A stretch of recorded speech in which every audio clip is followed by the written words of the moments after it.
Lightweight, baby!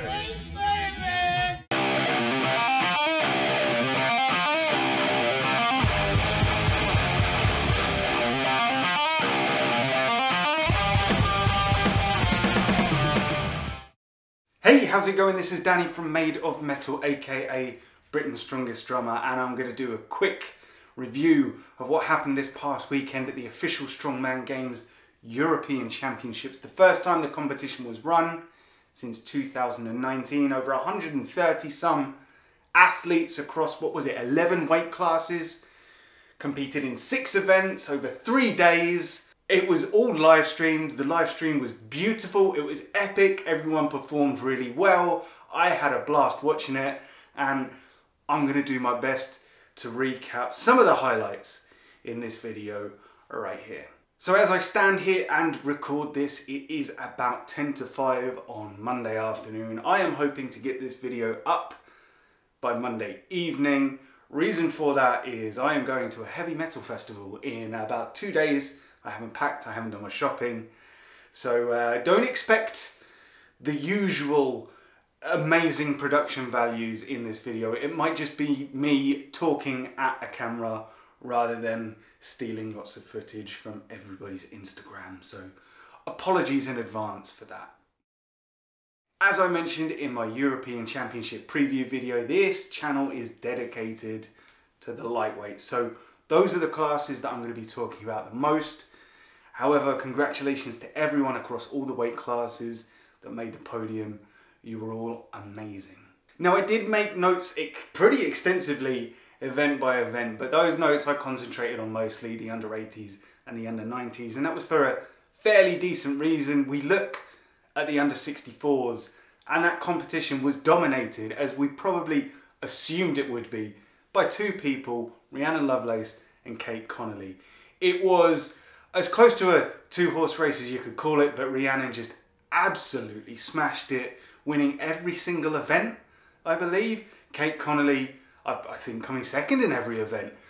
The surprise and delight in that particular class, outside of obviously Rhiannon's dominant performance and Kate managing to keep up, was Alessandra Menaglio, Italy's strongest under 64 kilogram woman, putting in a tremendous effort to come 3rd in that very difficult weight class. It must be a mixture of exhilarating and demotivating to know that you are competing in a class with the likes of Rhiannon and the likes of Kate. So Alessandra, well done for getting on that podium. Your performance in the deadlift ladder, it made Rhiannon take notice of you. So in terms of the Chaos Classic under 64 kilogram invitational next year, wait a second, bear with. Alessandra, controlla la tua email. It means check your mail in Italian. In the under 73s, it was a little bit closer. We had Chloe Brennan against Jenny Todd. Like I say, it was client versus coach, and these two were really duking it out. It came down to the power stairs in terms of who was going to take the podium spot. Whoever was going to win that event out of Chloe and Jenny would have taken the win. Chloe just managed to do it, and her emotion during the post-power stairs interview, it was palpable. I felt it myself. And congratulations go to Rachel Greathead, who managed to make the podium. She said there was a change in her mentality. She's changed training partners, coaches, and obviously had a great amount of support there and performed amazingly well. Congratulations, Chloe, Jenny, and Rachel. So let's get in to the lads. Oh, that sounds a bit weird.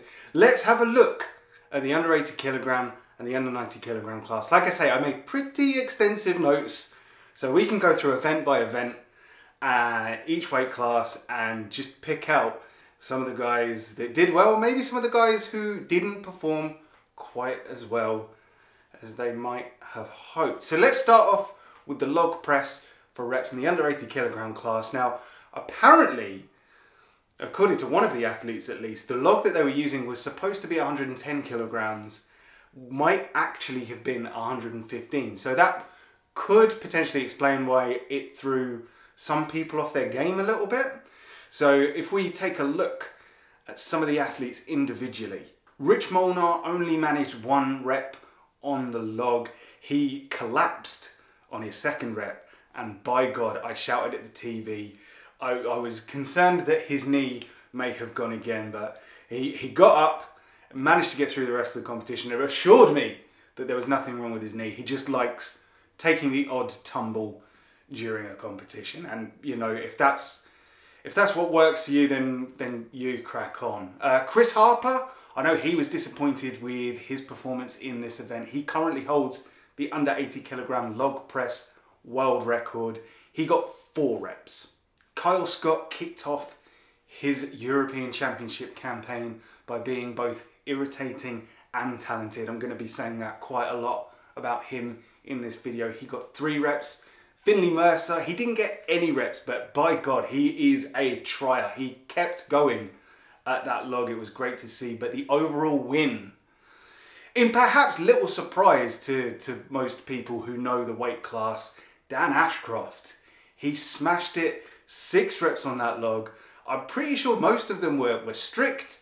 He loves the log press. He came in fantastic form, and considering his outlook coming into this competition, if you were to look back over his social media, he was talking about retiring. He was talking about stepping back from competition altogether.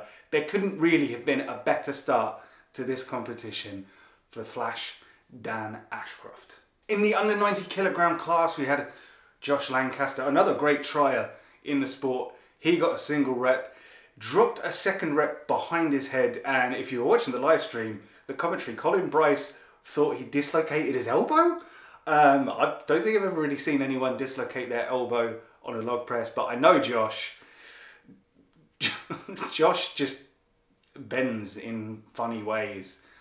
So he walked away absolutely fine. So obviously that's what we want from people performing in these sorts of competitions. We don't want any injuries or anything. But yeah, he kind of did similar at the Chaos Classic. You know, he had that deep split jerk on one of the heavier logs, and it nearly came crashing down on top of him, but he's still standing. We had a good performance from David Zemlicka. I have no idea if I'm pronouncing that name correctly. Please do correct me if I am wrong. 4 reps, managed to sneak in a 4th rep just as the whistle was going. But we had 3 men in this weight class tied on 6 reps. We had Dan Benson, who started off with a push press and reverted to kind of more a push jerk. We had Ollie Clark, who was just up and down like a metronome. He is someone that I regretfully overlooked in my preview video, and you'd better believe that there's going to be a lot of talk about Ollie Clark in this video. And another great performance from an Italian athlete, Giovanni Luciano, getting 6 reps on this event also. Slightly surprising result for Gav McNamee on this particular event. He zeroed the log, but for anyone that was following the trials and tribulations of him actually getting to the competition, just the fact that he was there was worthy of celebration. For anyone that has only just kind of started recently following him, there was a problem with his car. It was taken in to be repaired. The repair bill was absolutely massive, so that meant he had no transport to get to London from Ireland. He was deep into a weight cut. He was posting pictures of himself kind of draped in towels, kind of sweating, trying to make weight anyway. A sponsor stepped in, I believe it was Strom Supplements in Ireland, stepped in to help him get to the competition. So as I say, the very fact that he was there just shows how badly he wanted to be at this competition. That, you know, nothing was going to stop him. So yeah, zeroed this event, but things may be looking up for him. And the second event on day 1 was the yoke sprint. It was a 20-meter run. The under 80 kilogram yoke was 320 kilograms, and the under 90 kilogram weight class yoke was 350. We saw some very fast performances during this event. Finley Mercer in the under 80s, he kind of did what he did of Britain's Strongest Man. He was so quick out of the gate, almost too quick for his own good. He did drop but managed to finish in a decent time. I think this was another event where Chris Harper performed slightly below his own personal expectations for himself. He was head to head with Maximilian Wunderlich from Germany. They were both moving very well. They both dropped, but in that heat, Maximilian actually took the lead there. But it was Dan Ashcroft and Dean McVie that really set the place on fire. They were off like a rocket, and Dan Ashcroft managed to complete that run in, what was it, just over 11 seconds, I think, with a beautiful little cartwheel at the end. So yeah, that was 2 event wins for Dan Ashcroft to have him at the end of day one in first place. Now, he did say that the events to follow weren't necessarily the best for him with the injuries that he's been carrying, but again, this is a man who was on the verge of just stepping back from the sport entirely. I don't think day one could have gone much better for him. And in the under 90 kilogram class, well, 350 kilogram yoke, Gav McNamee, he woke up. I don't know what happened to him between the log and the yoke, but he set one of the fastest times over the whole weekend. I think it was 9.89 seconds, under 10 seconds, carrying 350 kilograms, 20 meters, just unreal. We had a drag race between Dan Benson and Ollie Clark. A drop from Dan let Ollie just sneak in front to take the lead, which really shook the table up at the end of day one in the under 90 kilogram class. And kicking off day 2, we had the sandbag steeplechase, which just looked disgusting. It was 2 sandbags carried 10 meters, popped over a bar, run round, or under, some athletes chose to do, pick up the bags again, a further 10 meters to a 48-inch platform. It was brutal to watch. It was fun to watch, don't get me wrong, but doing it, no. I already know that there is one local promoter that is thinking about putting something similar into one of his competitions, and nope, I'm out. Let's start with the under 80 kilogram weight class, and we are going to talk about Finley Mercer. Finley Mercer is such a beautiful athlete to watch. You can see that he has ideas. You can see he thinks about these events. He wants to try and take advantage of anything that might give him a leg up over the competition. So this is the first time I've ever seen, and I said before, if it worked, we'd all be trying it, Finley to kick off the sandbag steeplechase. The under 80 kilogram class were carrying a 100 kilogram bag and a 125 kilogram bag. If you've never picked up a 100 kilogram bag before, it's 100 kilograms. It's 20 kilograms over body weight for these athletes. It's not a light sandbag. Philly tried to kick it over, which would have been brilliant. Like, maybe with a bit more force, he could have kicked it over, but you know, it was great to see. Like, as I say, had it worked, we'd all be trying it. But he managed to put in a decent go at the run. I don't think he quite managed to get that second bag. But yeah, we love a trial. And true to his word, Dan Ashcroft, he unfortunately was unable to finish this event. He kind of alluded to that being the case with a glute injury that he's been carrying for quite some time, that's been bugging him for ages. So he didn't quite manage to finish it, which was a shame to see, but I think overall he was probably quite happy with what he managed to do. I think he was smart in that you didn't get any points for distance for carrying the bag. So if you loaded one bag onto the platform and carried the second bag however far down the course but didn't quite manage to load it, that wasn't counted. It was kind of counted in reps. So Dan was probably smart. I think he tried to pick up, I think it was the 125 kilogram bag. I'm literally just going off, not got that in my notes, I'm just going off my memories. But yeah, he couldn't quite pick it up, so what was the use of him? He wouldn't get any extra points or anything for distance, so did the smart thing there. Chris Harper and Kyle Scott. Chris woke up for this one. He absolutely flew. took the event win, but Kyle Scott, he wasn't too far behind. The under 90 kilogram guys, they seem to absolutely smash this event. Strong showing from Joni Rautiainen from Finland, and Craig Smith, apparently he likes the sandbag event, and it showed. He absolutely smashed this. Dan Benson managed to hold his own in this event. He was holding the sandbags really high to make for an easy load, and most of these under 90 kilogram guys, they were just launching the sandbag as far over that first bar, that yoke bar, as they could, which is a smart move because it meant that they didn't have to carry it the full 10 meters. You know, if you can launch 125 kilograms 3 meters, why wouldn't you? Gav McNamee was up against Ben Donan, who competed in the under 90 kilogram class after not making weight for the under 80s. I won't really go too much into that. You can find opinions on that all over the place. But Gav, after quite a slow start compared to Ben, actually managed to take the win in that heat. But the overall event win went to Ollie Clark. He managed to complete the run. Again, pick up a sandbag 10 meters over a bar, run back, sandbag over the bar, run around or under the bar, sandbag, platform, run back, sandbag, 34 seconds. He did it in a time that was probably quicker than it took me to explain the event itself. Outrageous. Then the second event of day 2 was the deadlift ladder. It was 4 bars starting at 220 kilograms, finishing at 280.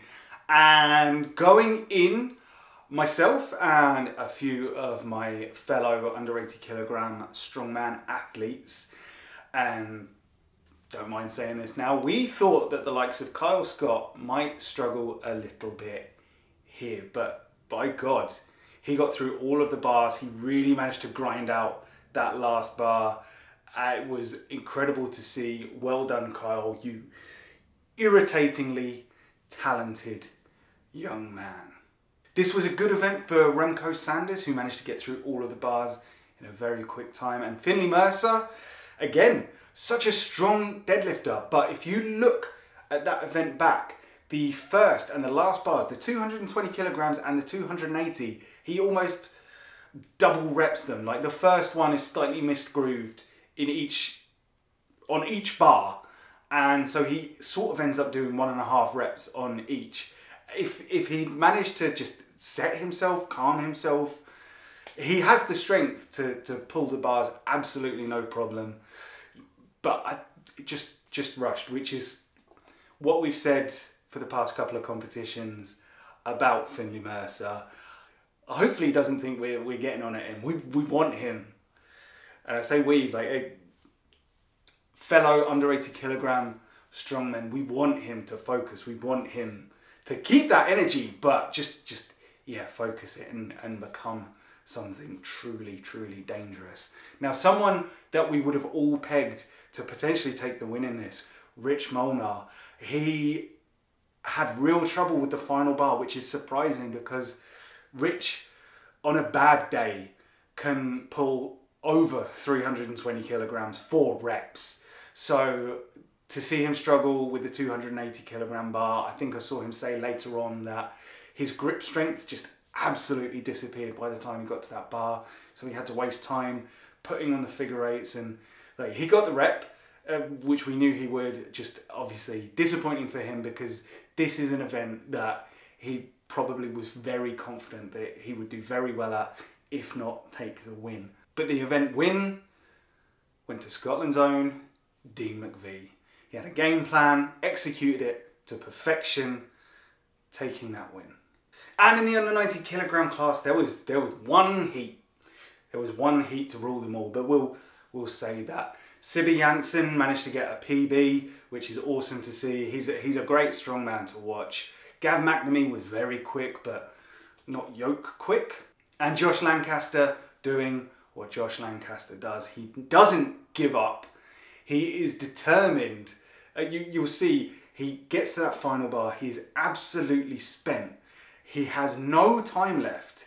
He pulls the bar anyway. He just wants the rep. He just wants the rep for himself. He doesn't care that the time will run out and he won't get any points. He just wants that mental win. And he was close. He got it up to his knee. I thought that was it. I thought if he could perch it on his knee, he could do that Derek Poundstone hitch and lock it out. But that carrying on after the time has gone to get a rep, just so you can say to yourself that you did it, that is something that I have done and will continue to do at competitions. I did it at the UKNS UK final earlier in the year on the log for reps. I knew the time was running out. It was a 100 kilogram log. I'd had a terrible time with it, didn't get any reps. But I went for a clean and I went for one more rep, even though the time had gone ages before. I didn't care. I just wanted it for me. So yeah, that is something that I know Josh will always do. It's something that he told me to do some time ago, and it's something that I will continue to do.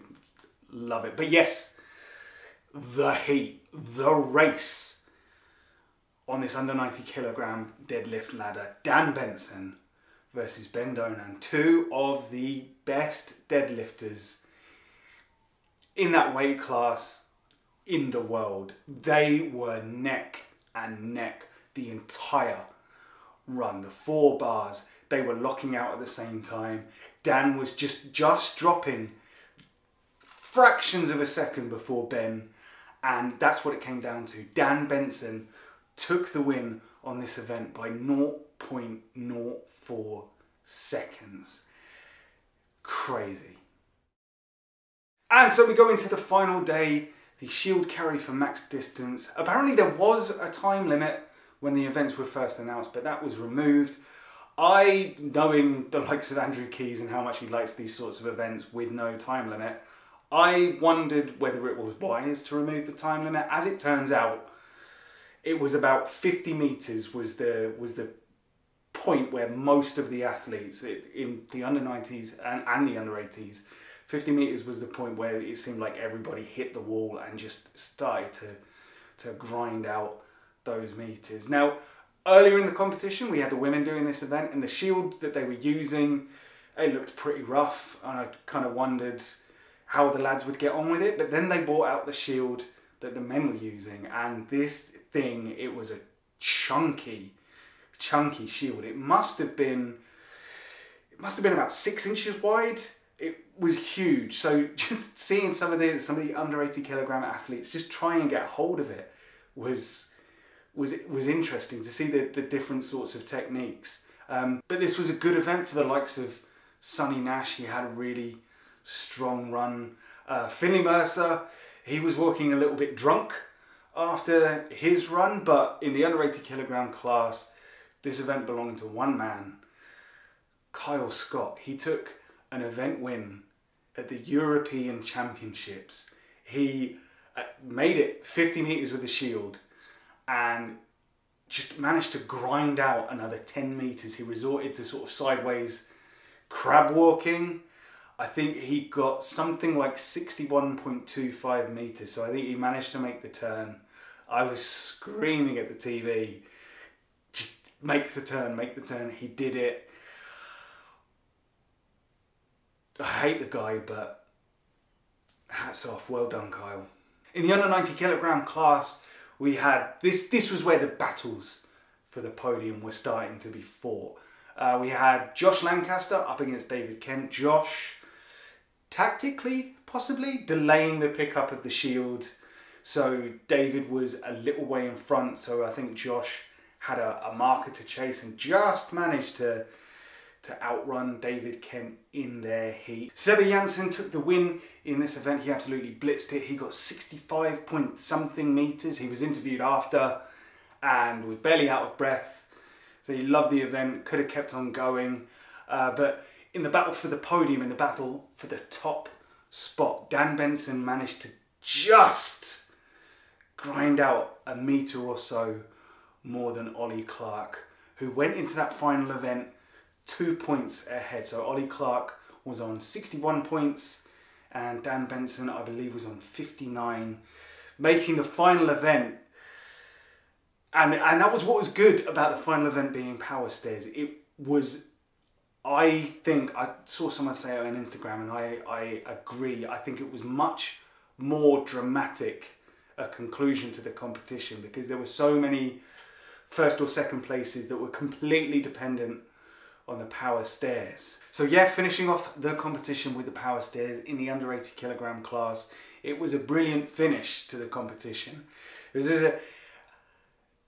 was kind of a poop sandwich for Dan Ashcroft. Started off incredibly, lagged a bit in the middle, which he said was probably going to be the case, but finished strong on the power stairs. He got all 12 steps done, all 4 implements on top of those stairs for a very strong finish. He seems fired up after this performance. Honestly, it's hard to get across just how dejected he seemed going into this competition. He seemed to be going in already defeated. So I think 3 phenomenal performances in these events. It was 50% of the competition was amazing from Dan, and 50% he knew was going to be tough because of injuries. I think this has lit a fire inside him. I don't think he's going away anymore. I think he's going to work on those injuries, come back pain-free, because he knows that he is competitive even carrying those injuries. So we look forward to the return of the Flash. In the rest of the field, we had Rich Molnar versus Sonny Nash. Rich and Sonny, they were kind of matching each other step for step, but a slip up on the final implement for Rich Molnar allowed Sonny to take the win there. A tremendous effort from Sonny. It was a good showing at the competition. I don't know how he'll be feeling walking away from this, but overall, I mean, this is a European Championships, and I believe it's something like Sonny's 4th or 5th competition. So just to be able to hang with the best in Europe is something to be commended. And yeah, Sonny is young enough and talented enough. He's not as irritating as Kyle Scott, but he will be real trouble for some of the mainstays of the under 80 kilogram weight class in no time at all. Speaking of Kyle Scott, he absolutely flew through those first 3 implements, but that 190 kilogram anvil, it was almost, it's not quite a duck walk, it was kind of an anvil with handles. It was glued to the floor for him. He almost managed to load it on that first step, but his performance was good enough. It was good enough. We'll get to the results after we talk about the showdown for the top 2 spots. The top 2 spots were all but guaranteed, but depended on the result of these power stairs. Whoever won the race between Dean McVie and Chris Harper would take the crown, and it was dramatic.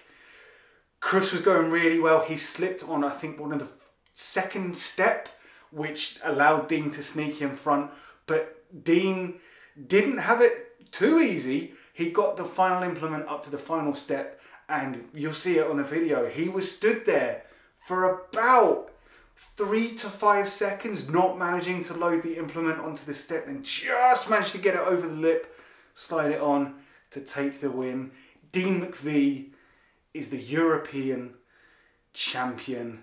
Chris Harper in 2nd place, and Kyle Scott with that power stairs performance and that shield carry win did enough to secure 3rd place.